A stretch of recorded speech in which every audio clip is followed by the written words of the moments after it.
Hi. Okay, so we're here at Coffee and Poetics. I'm Stuart Canton. I'm sitting in for Frank Graham. I'm with frances-kakugawa. Kakugawa. That's great. This is we're going to be getting to know her together because I'm actually not very familiar with her work. That I'd heard of your name, and when it came up in the board meeting, everyone was like, "Oh yes, interviewing her. That's great." Oh, so yeah, nice. So I'm sort of excited that we can, that I can get to talk to you like this and find out about what you're doing, because I was wondering then. Now here I am getting to meet you like in person, actually find out. So, well, I guess to start, why don't you just tell us something about yourself? I was born in Hawaii, in a very small village on the Big Island. We had no electricity. We had outhouses, very remote, very isolated, and describe it to you through my poems. Okay. May I do that? Yeah, please. Okay. Let me try the outhouse. Outhouse. A house unpainted, a corrugated roof, 4 walls, a floor 6 by 2.5, a redwood seat with 2 round holes, sized to fit 2 adult bottoms, balanced on used railroad ties, squared over a bottomless pit. Here she sits and answers nature's call. The fear of falling turns her knuckles white as she holds on to the edge of the wooden seat. It's a generic outhouse, unlike the neighbors, where their additional hole, though smaller, makes it a throne for 3. A wooden box against the wall, filled with red square wrappers, greets her with faint apple scent. At arm's reach, torn sheets of Hilo Tribune Herald hang on a nail. On the floor, a backup supply, Sears and Montgomery Ward, her shaman. Outside the door, a peach tree reaches toward the sky. During the season when in bloom, the scent of peach petals loses to the stench. No flies, no gnats, except for cockroaches dwell below, sometimes over her butt. Dampness and heat create unspeakable odor in a stranger's outhouse. She gags and holds her breath in other outhouses, races home when the need arises. Home, sweet home. Above all, it is a place of refuge, a place where her need for undisturbed solitude is unquestioned. It is a place where she sits and reads books, comics, true confessions, cover to cover, along with gulps of life in these United States. When called to do the dishes or to stuff the rice, she shouts from her redoubt, "I stay in that toilet." It is a refusal she has perfected after years of practice, respected by neighbors and passers-by. What parent would dare call the Empress's daughter when nature's call came first? It was the house of royalty. That's great. I love the way you can see similarities to I don't know, the throne. I just think it's the contrast between things like the roaches and the railroad bars, and yet it sort of still has this relatable, universal power of the throne room. That's great. Dead poets alive. The dead kept me alive all those years growing up, confined to a village so isolated, so unpaved, so unvehicled, so battery-run. Our 3-party line, a public service gossip center. The speechless dead took me beyond Montgomery Ward catalogs, dream makers, until one day I discovered an oracle within the pages, poets long gone, promises of wondrous worlds for the me not yet formed. Oh, how I mourn that breath of ecstasy, to travel that road where dreams can go, though not so much in depth and breadth and height my soul can reach. And like a little nobody, to lie down to pleasant dreams. It was the dead who gave me such dreams and showed the woman I'd become to wander where they could not go and wonder at what got them there. My morning still lay ahead. I still had miles to go, but oh, how I wandered lonely as a cloud.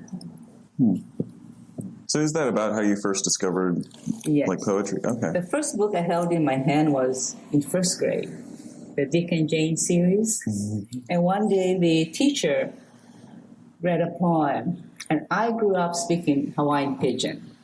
We never spoke in complete sentences, only in phrases.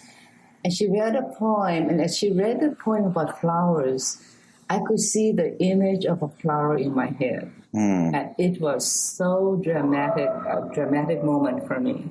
I thought, this is what the real right words can do. And when I was 6, I said, someday I'm going to have my name on a book. And I never let go of that dream. That is great. That's fantastic. And so, so it started in first grade. Do you remember, I don't know why you would, but do you remember like what that poem was, like who that was? It was, all I remember is the image in my head was I could see flowers with red lips, long eyelashes, and just swaying in the sun.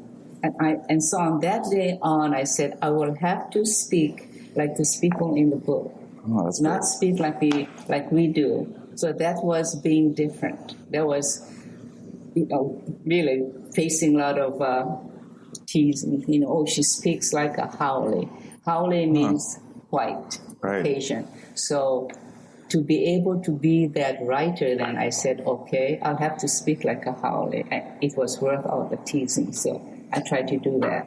And I still speak funny, Did you feel like you couldn't, because I'm not very familiar, I knew it existed, and I'm familiar, like, very from a distance with the Hawaiian culture, but so it's interesting, did you feel like you couldn't express yourself in that way? Like, I guess the idea of like language and its ability to create art and translating it, did you feel there was something that, was the poem in English that you? Yes. Yes, did you feel there was something that English had that Pidgin didn't? Okay. Yes, and so it was always, I had to set myself away, and the only way to do this is to read. So I read a lot. Okay. I really read a lot. But amazingly, the boys in my class from kindergarten, first grade all the way through high school, they seemed to have understood me. And they would say, yeah, she went to college. But it was the girls who were different, I guess. There was a form of who does she think she is. Okay. The boys were the one who whispered to me, yeah, you went to college. So that was very nice. So that must have been very difficult then, to have like, you like at a young age immediately kind of become an outsider for pursuing this. Did that keep going? Did you? It kept going, and for me, that dream really became a tool for forgiveness in my life. I remember growing up, and I was in the 3rd grade, and I was passing a grocery store, and the old-timers, they were Japanese, first generation, Issei, they were talking about the Kakugawa children, and they were talking about me, and they said, the middle child, that one won't go too far. That one is not too smart. And I thought, they're talking about me, and after being ashamed, my vindictive character came up. I said, someday you are going to be waiting in line buying my book. And when I became a teacher and a new teacher, the old-timers would take all the books from the storeroom, and I would go, there's no books for me. I would say, someday you will be waiting in line. After my 3rd book was published, and I was living in Honolulu, the community of Kapoho invited me back to celebrate me as a poet. And it was quite a humbling experience. Yeah. And guess what? At the end of all this celebration, I was selling my books, and in line were those 4 Japanese people. They can't read English, but they honored books. And so they came, and they had my book with 2 hands around them. They bowed to me, called me Kakugawa-san, the honorific son, and they each bought a book. And I thought, it wasn't a revenge feeling I had. I thought, in my mind, I said, thank you. Because of you, my dream became stronger. Wow, that's amazing. So that was and throughout my life, it was always that. Someday you'll be waiting for my book. You should add on the bio, driven by rage, that's a good healed one. by by time. It was, when I had my first book published, it was interesting. There was the first book was in 1969 in Hawaii. And the wife of a Japanese judge in the Third Circuit Court said, my husband said, no Japanese man is ever going to date her because she crossed the line into the white world. Isn't that interesting? Wow. Because poetry was not for us. In Hawaii, that's for the mainland people. It's not for us. It's who writes poetry. And he was right because, no Japanese man ever dated me. Isn't that sad? Are you Japanese? I just wonder, is there no like Hawaiian poetry? There's no song or like not in the 60s and 70s. Okay. Yeah. What did Hawaiian had the Hawaiian chants, but I guess they call them chants or songs. But to have a Japanese woman open herself up through poetry created quite a stir in the state. Yeah, wow. And so there was. It's just interesting because I know that I know Hawaii is totally different, but I know that Japanese have a lot of poetry. Does that not carry into Hawaii? Because I'm not terribly familiar with haiku. The haiku were written by men. Okay, so that's the. And so all the immigrants who came, it was the men organized haiku or tanka clubs, and they were the ones who wrote poetry. Okay. So you were twice in the hole there. You were not only. I remember once a journalist interviewing me, and he said, "Was it difficult being a woman?" And I said, "No, it was difficult being a Japanese woman because we were within the cultural webs." But I was able to break out of that. And today, it's all right. It's gone. And that's what the new book, Dangerous Woman. You said that this was actually a collection from, is it from literally 60 years ago, or is it from over the 60 years? Yes, I collected poems written throughout a span of 60 years. Okay. And I had this horrible thought because I was thinking of the poems I wrote about war and peace. And I read them and I said, these were written during the Vietnam War and all this. And they are still relevant today. Then I had this very horrible thought to say, the world has not changed for my benefit. We have not changed to make my poems still so relevant. Isn't that an awful thought? May I read some? Yeah, please. poems? I would love to Okay. hear that. Let's see. Poets for Peace. Each time a poet puts pen to paper, there is a sliver of hope for peace. And here's one out of anger. Voice from the unborn. You promised me eons ago a world free of battlefields, soldiers, children abandoned in fear, in hunger. You offered hope again and again. A world, you said, where we stand hand in hand beyond color, religion, gender. You promised a world free of poison, clean oceans, earth and air. You, the future, you said, come to be born. This world I create for you, you said. My brothers and sisters believed you.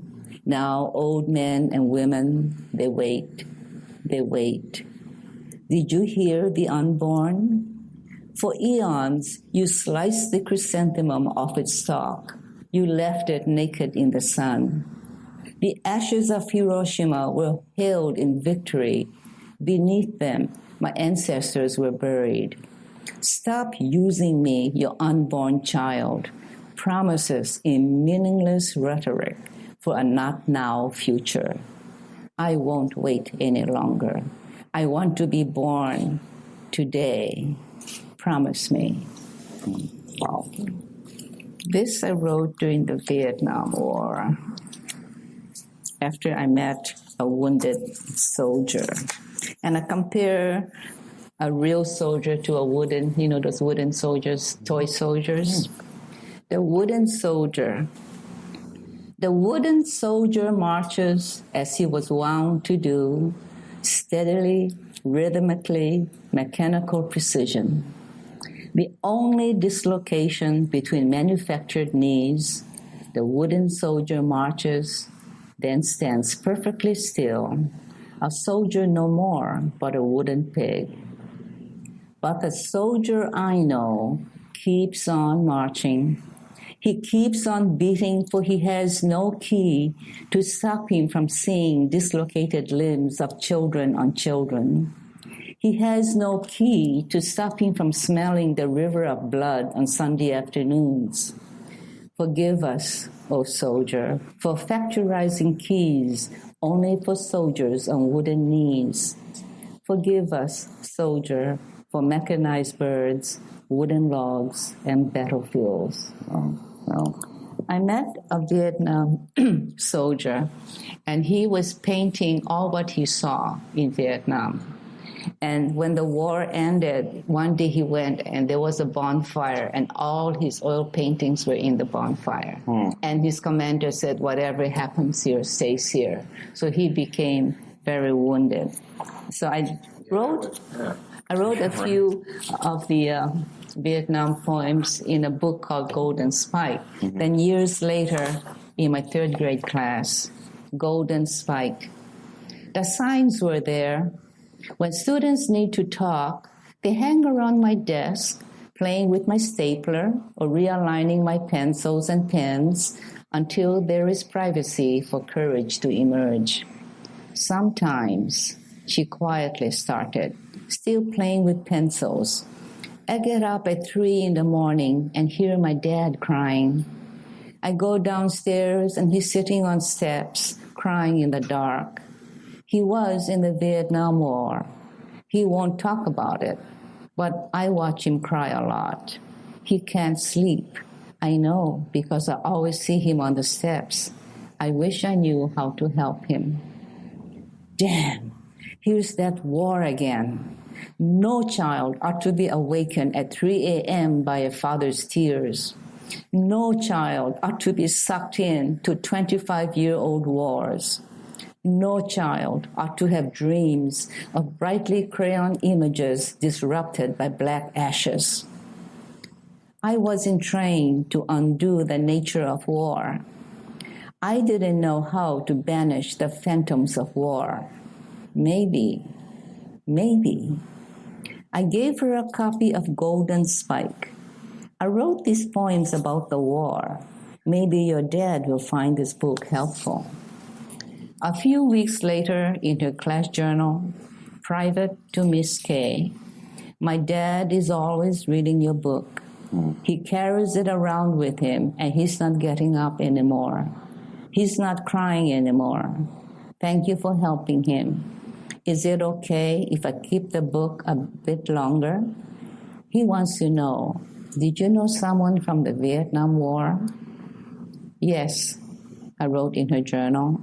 Tell your dad I knew someone just like him. On the last day of school, once again, she stood near my desk. I'm sorry for not returning your book, but my dad is still reading it. I hate to take the book away from him. I gave that book to both of you. I'm so glad my poems help him. She held on to our hug, whispering, thank you, Miss Kakugawa.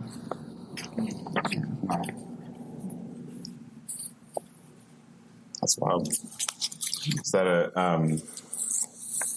did you often share your poetry with the children that you taught?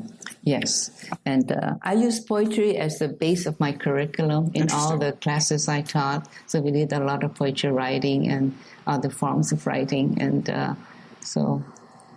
That's just that's always, how do you bring poetry to people? Because sometimes when you were describing, the sentiment about poetry in Hawaii, it made me think, so in some ways that's how it feels here on the mainland too, only it's not divided by, like cultures as far as like like Japanese descendants or white. It's just sort of like people who are engineers and people like I have a good friend who's like, poetry, what do I need that for? Like, I mean, I think it's cool that you do that, but poetry, so I think that's a common thing. Do you think that reaching to them as children is the way, or how do you bring the? Because I think it's interesting. Your poetry, I've heard it described as being very accessible, and I wonder. And then you were saying you share it with children. I wonder if this is like part of your sort of mission to bring poetry out to people who wouldn't otherwise read it, or yes, I do that with children, and I was a caregiver for my mother who had Alzheimer's disease, so I wrote a lot of poetry about being a caregiver, and it was so helpful. It became so therapeutic that for the past 13 years now, I've been facilitating writing poetry for caregivers, and we meet once a month, and we and it's an incredible tool. There was a man who came to my session, and he said he was an engineer. I don't write poetry. Don't expect anything from me. And so I read poetry from my caregiving book.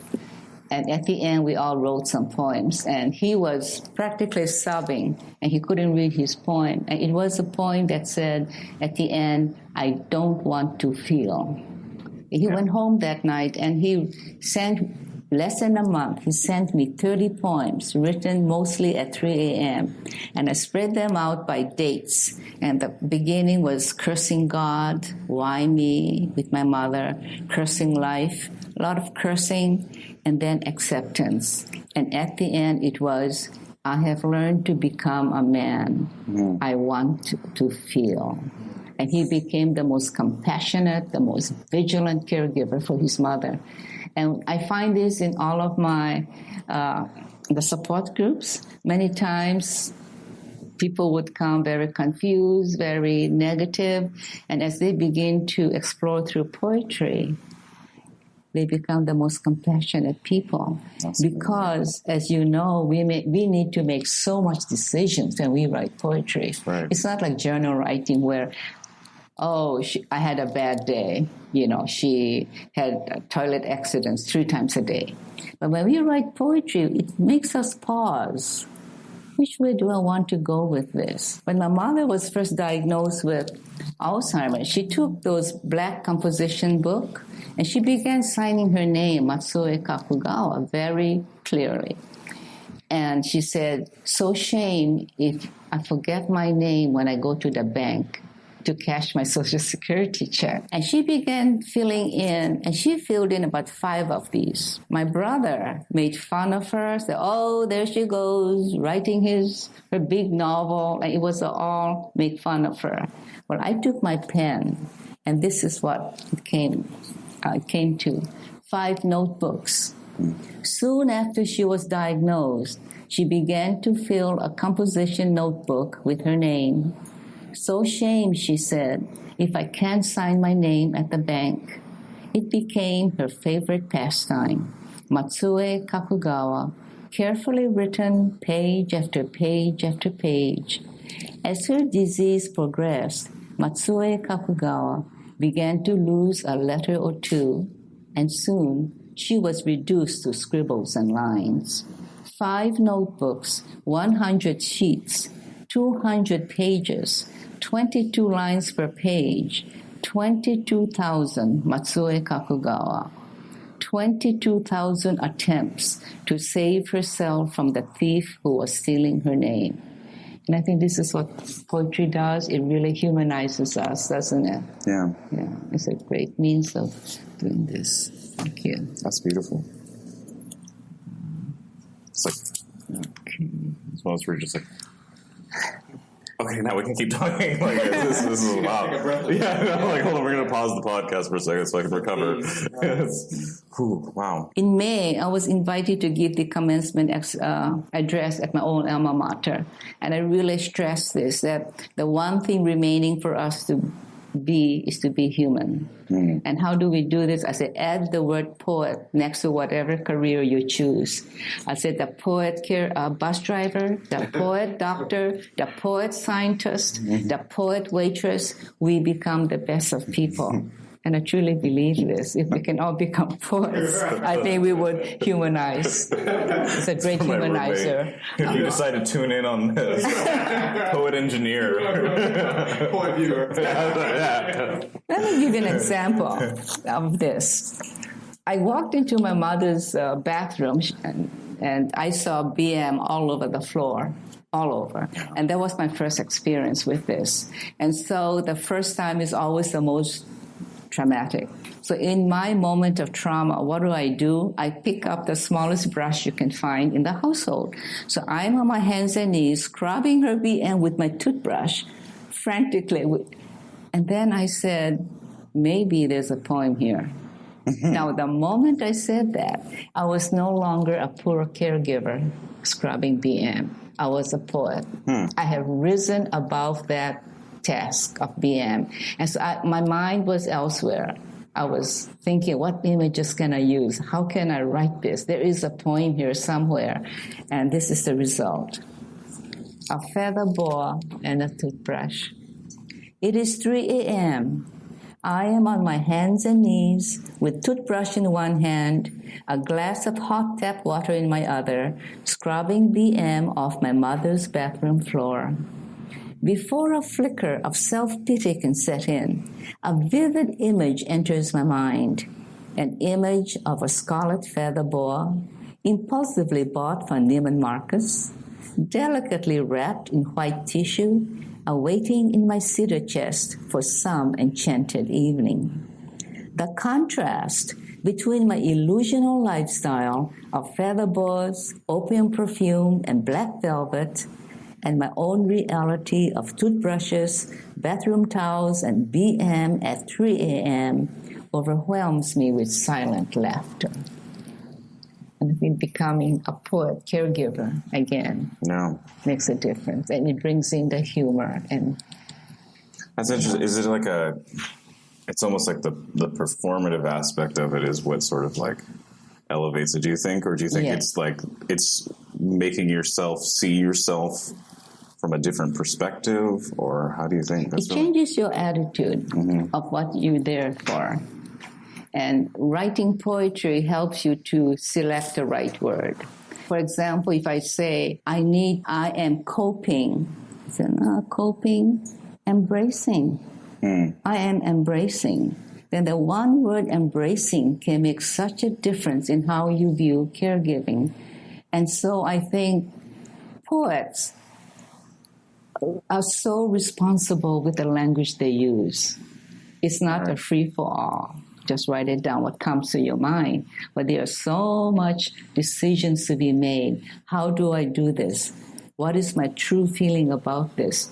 And then, in doing so, I think we sort of reinvent the truth that is there. Right. Like my mother, her notebook, the truth was she was signing a lot of her name.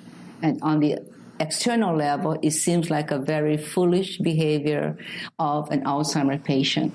But when you put a poetic pen to that, it rises above that, and it is to her benefit. Yeah. And so I think writing poetry and I have two of my caregivers here, it brings dignity. It brings dignity and compassion into whatever that we do. And I think this goes for all careers. Yeah. So this is why the poet has to exist.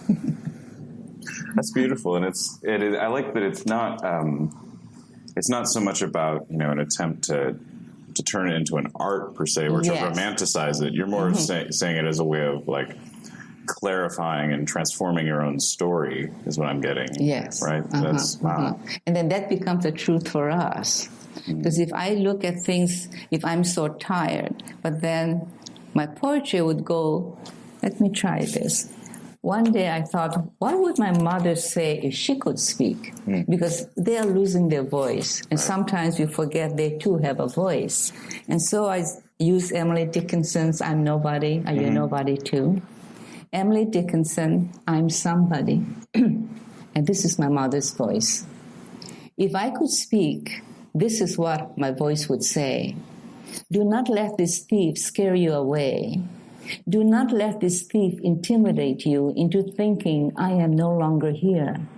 When you see me, tell me quickly who you are. Do not ask me, do you know me? Help me retain my own dignity by not forcing me to say, no, I don't know who you are. Save my face by greeting me with your name, even if the thief has stolen all that from me. It shames me to such indignities to know I do not know you. Help me in this game of pretension that this thief has not stolen your name from me. My words have all forsaken me. My thoughts are all gone. But do not let this thief forsake you from me. Speak to me, for I am still here. I understand hugs and smiles and loving kindness. Speak to me and not around me. I am not a she or her or even a room number. I am still here. When I soil my clothing or do something absurd, do not tell me, why didn't you? If I could, I would. I know I have turned into a monstrous baby. If I could, I would not allow this thief to let you live and see what he has stolen from me.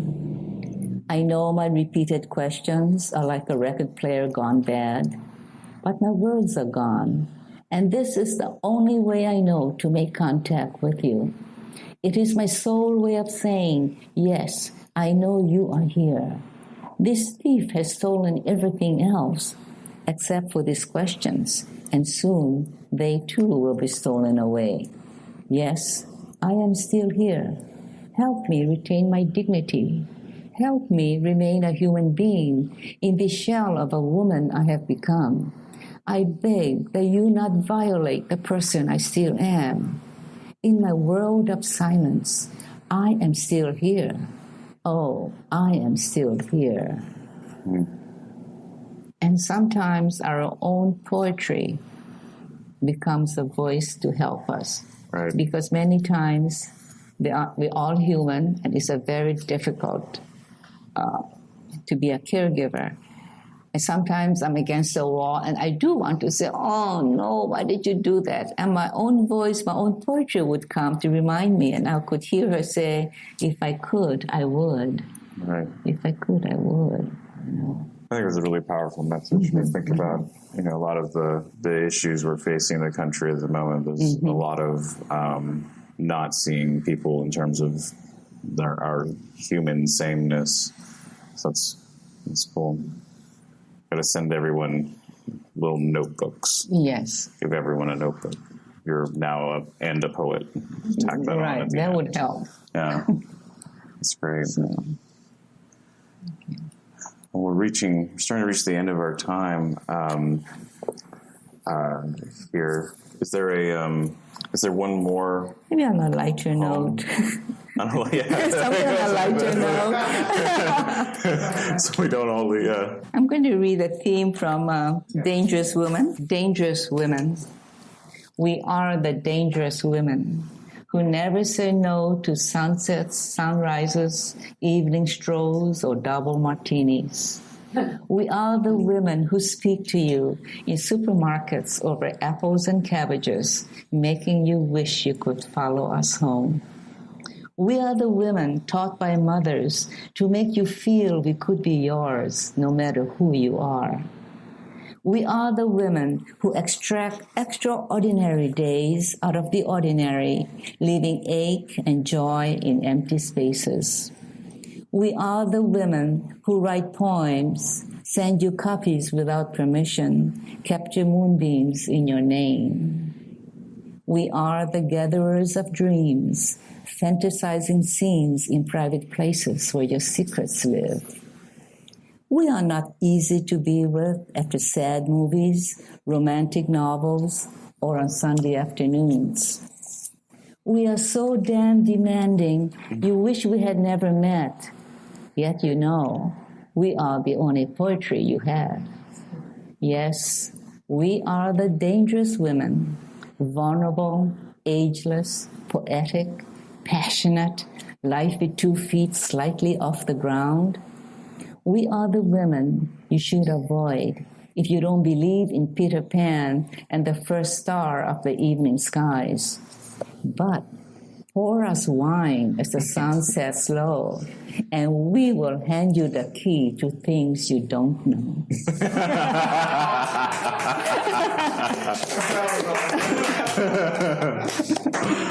That's great.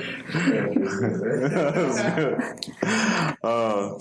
Frances-kakugawa, thank you. Thank you. It was such a joy being here with you. Well, again, I'm Stuart Canton, sitting in for Frank Graham. This has been Coffee and Poetics at Brickhouse Gallery. Frances-kakugawa, thank you again for being with us. It was great to meet you for the first time and learn about your work, and I'm sure that our viewers also will appreciate it. So thank you. Is there a way, I will say before we go, is there a way, what's the best way to get this book? It will be released next month. Okay. So you can go to the major bookstores like Barnes & Noble, Amazon. Cool. Fantastic. Or get in touch with me and I'll send you autographed copies. Or to the publisher. The publisher's name would be here too. Excellent. Thank you so much. I really enjoyed this. Thank you. Thank you.